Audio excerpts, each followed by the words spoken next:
The Arkansas Post was the first European settlement in the lower Mississippi River Valley and present-day Arkansas when Henri de Tonti established it in 1686 as a French trading post on the banks of the lower Arkansas River. The French and Spanish traded with the Quapaw for years, and the post was of strategic value to the French, Spanish, and Americans. It was designated as the first capital of the Arkansas Territory in 1819, but lost that status to Little Rock in 1821.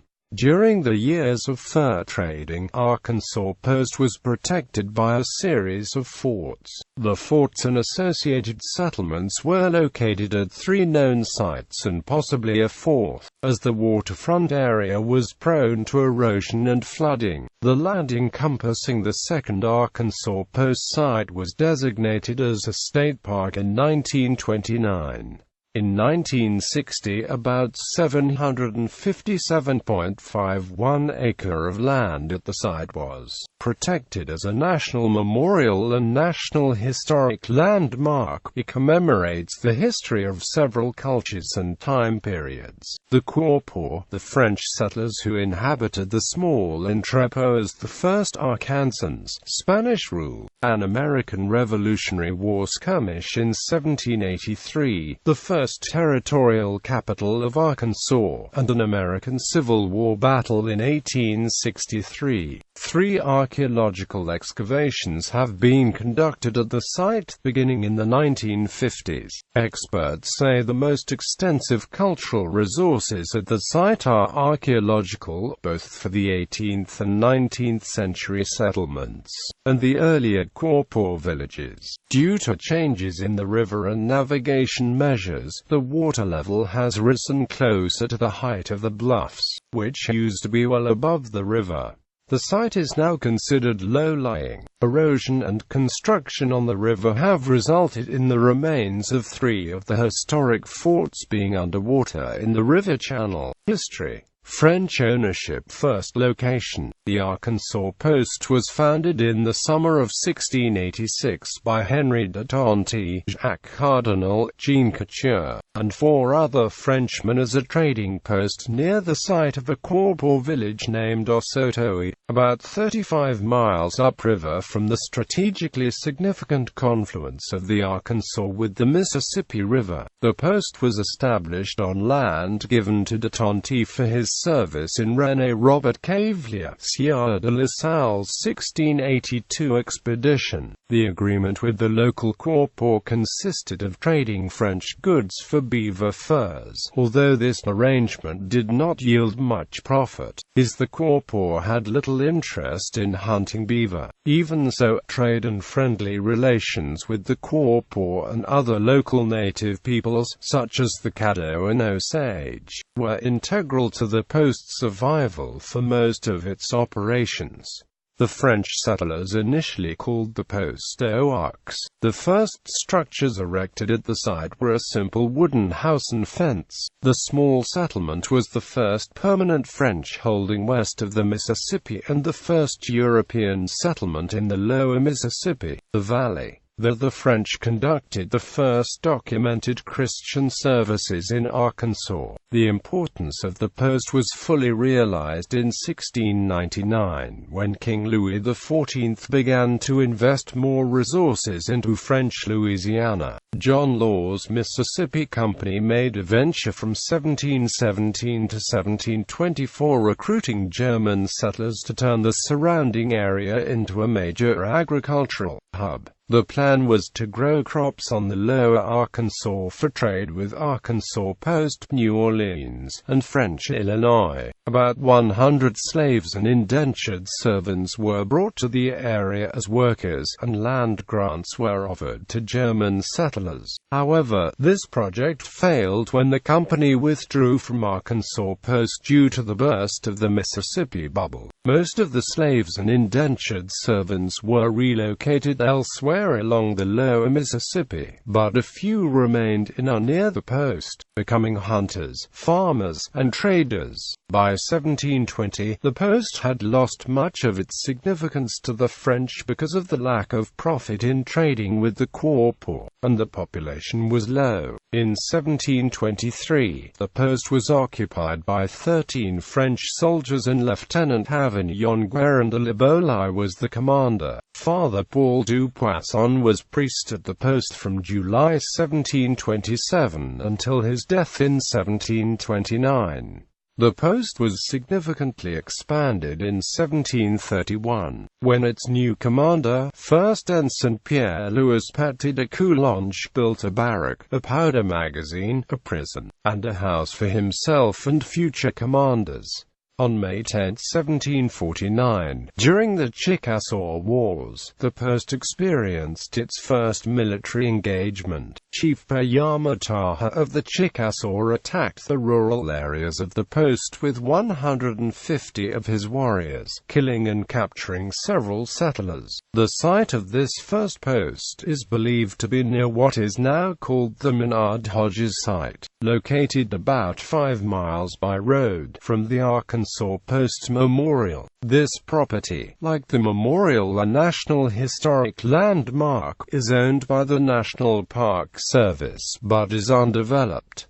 Second location. As a result of the Chickasaw raid and continued threats of attack, Ensign Louis Xavier Martin de Lino, the commander at the time, moved the post upriver, further from the Chickasaw territory east of the Mississippi, and closer to the Quapaw villages, the post's main trading partners. This new location, about 45 miles from the mouth of the Arkansas, was called the Caux Rouges, at the heights of the Grand Prairie, and was situated on a bend in the river, on higher ground than the previous location. In 1752, Captain Paul Augustin Lepelletier de la Fosse, the next commander, rebuilt the post's important structures such as the barrack, prison, and powder magazine. In addition to these structures, he expanded the commander's house to include a chapel and quarters for the priest. He added a storehouse, hospital, bakehouse, and latrine.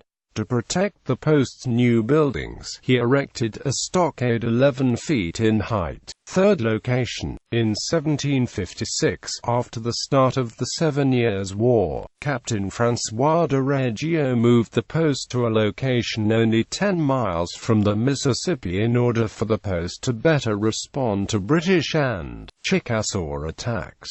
Whereas the first two locations had been on the Arkansas's north bank, this one was on the south. The layout of this post was generally similar, containing the usual important structures protected by a stockade. Spanish ownership. After the British defeated the French in the 7 Years' War and gained most of the North American territories, France ceded the area west of the Mississippi to Spain in exchange for the British gaining land in Florida. The post was officially ceded to Spain in 1763, but Spain did not take up administration of the post until 1771. Initially, the Spanish kept the post at the third site and built the first Fort Carlos to defend it. The majority of the post's population remained French even after it was ceded to Spain. This complicated Spain's effort for diplomacy. In 1772, Commander Fernando de Alaba was ordered to assert dominance over the local French and to reduce the amount of feasts and gifts for the local Quapaw, as it was costing the colonial government too much. This brought the Spanish close to hostilities with the Quapaw, but eventually Commander Alaba conceded the goods and conflict was avoided. Fourth location. In 1777 and 1778, the post was partially inundated by floodwaters. The garrison captain, Balthasar de Villiers, wrote to the Spanish governor of Louisiana, Bernardo de Galvez, requesting the post be moved upriver. De Villiers cited annual flooding and the long distance from the local Quapaw villages as concerns. Galvez gave permission for de Villiers to move the post back to the site site of the second French post, 36 miles upriver at Red Bluff, and in 1779, the post was relocated. The colonists hoped the settlement would be less flood-prone. Fort San Carlos III was built here in July 1781, near the former La Housse Fort. It consisted of several small buildings surrounded by a stockade. During the last 2 decades of the 18th century, several Americans settled the post, building a separate American village on the bluffs north of the river, nearer to the Quapaw villages. Many of these settlers arrived as refugees from the Revolutionary War. On the 17th of April 1783, James Colbert, a British Indian trader and partisan, conducted a raid with fellow partisans and the Chickasaw allies against Spanish forces controlling Arkansas Post. This was part of a small British campaign against the Spanish on the Mississippi River during the American Revolutionary War. When power was shifting in North America, the Spanish defended it with the soldiers, Quapaw allies, and settlers acting as Indians to scare off the partisans. With deterioration of Fort San Carlos due to river action cutting away at the bluff, the Spanish chose a site about half a mile from the waterfront, where in the 1790s they built Fort San Estevan, Arkansas. The complex included a house, large barracks, storehouse and kitchen, all surrounded by a stockade. Second French ownership. Although Spain ceded Louisiana and the Arkansas Post to France in 1800, no French officials were sent to administrate the post.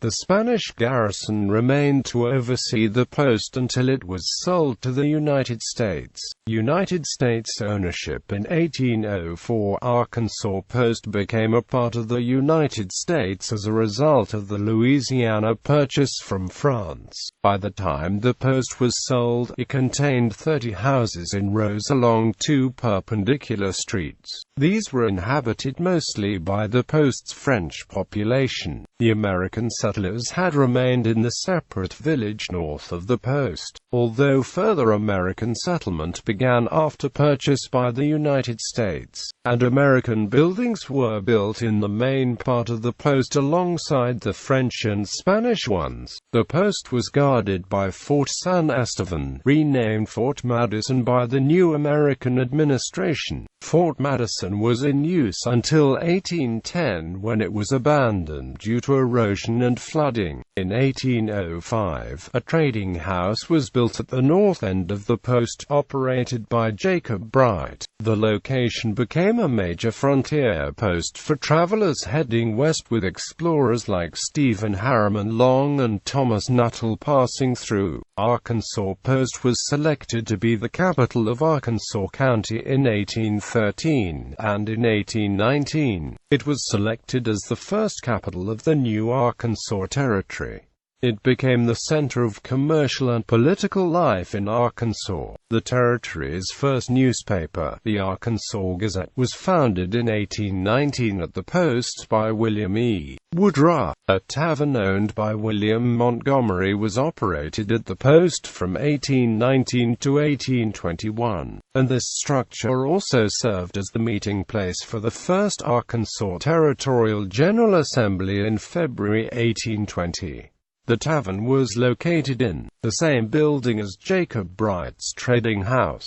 During its period as territorial capital, the post grew substantially, and 2 towns were established near it. Gradually, settlement drifted further into the Arkansas River Valley, and Little Rock became the territory's dominant settlement. When the territorial capital was moved there in 1821, the territory's major businesses and institutions moved as well, and Arkansas Post lost much of its importance. The settlement continued to be somewhat important as a river town through the 1840s. A French entrepreneur, Colonel Frederick Notreby, came to dominate commercial life at the post. His establishment consisted of a house, a store, a brick store, a warehouse, a cotton gin, and a press.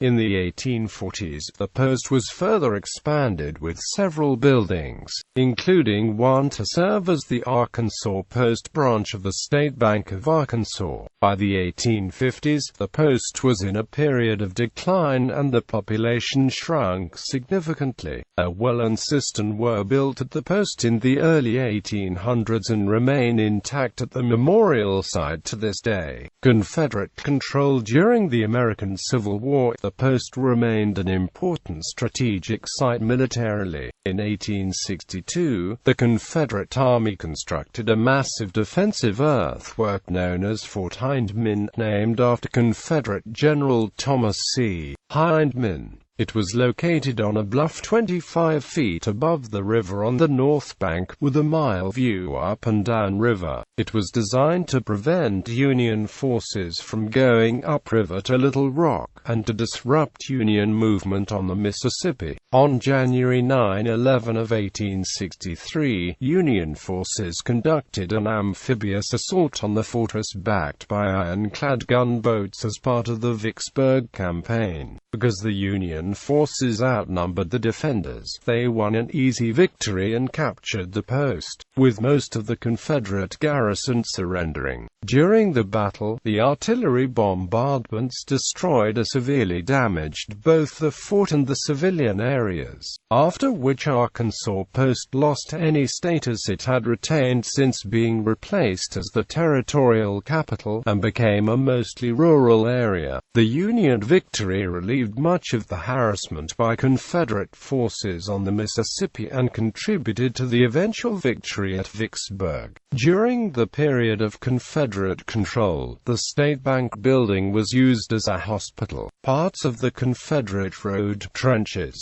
and artillery positions built at the post during this era are still visible at the memorial site. Modern commemorations. The Arkansas Post National Memorial is a 757.51-acre protected area in Arkansas County, Arkansas in the United States. The National Park Service manages 663.91 acres of the land, and the Arkansas Department of Parks and Tourism manages a museum on the remaining grounds. The former site of Arkansas Post was made into a state park in 1929.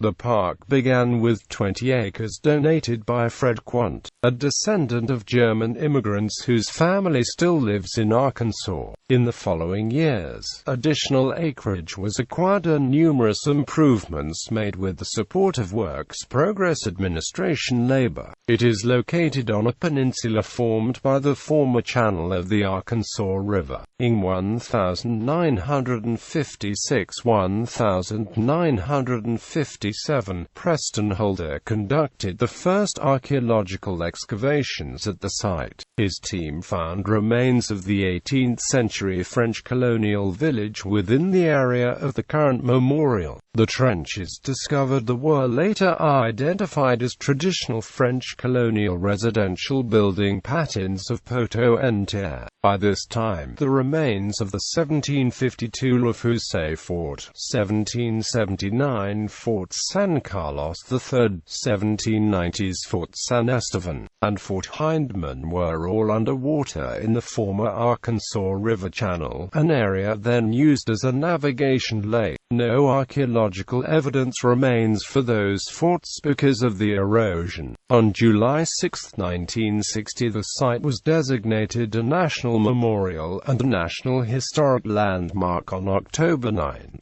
1960. As with all National Historic Landmarks, Arkansas Post was administratively listed on the National Register of Historic Places on October 15, 1966. In 1964 the National Park Service undertook some partial reconstruction of colonial remains on site, including the 1779 Fort San Carlos III built by the Spanish. Additional archaeological excavations of the colonial settlement were done for the National Park Service in 1966 and 1971.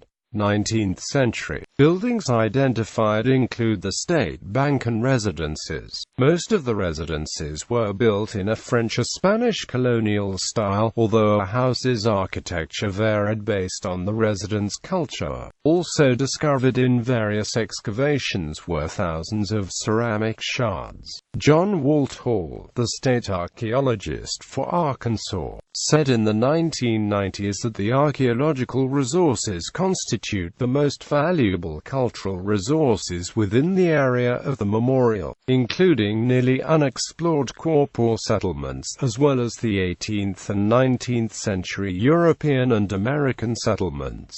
Archaeological ventures have generally been more successful in the more northerly portion of the historic site because it was less prone to erosion and flooding. No physical traces remain of the post-historical waterfront because of such erosion.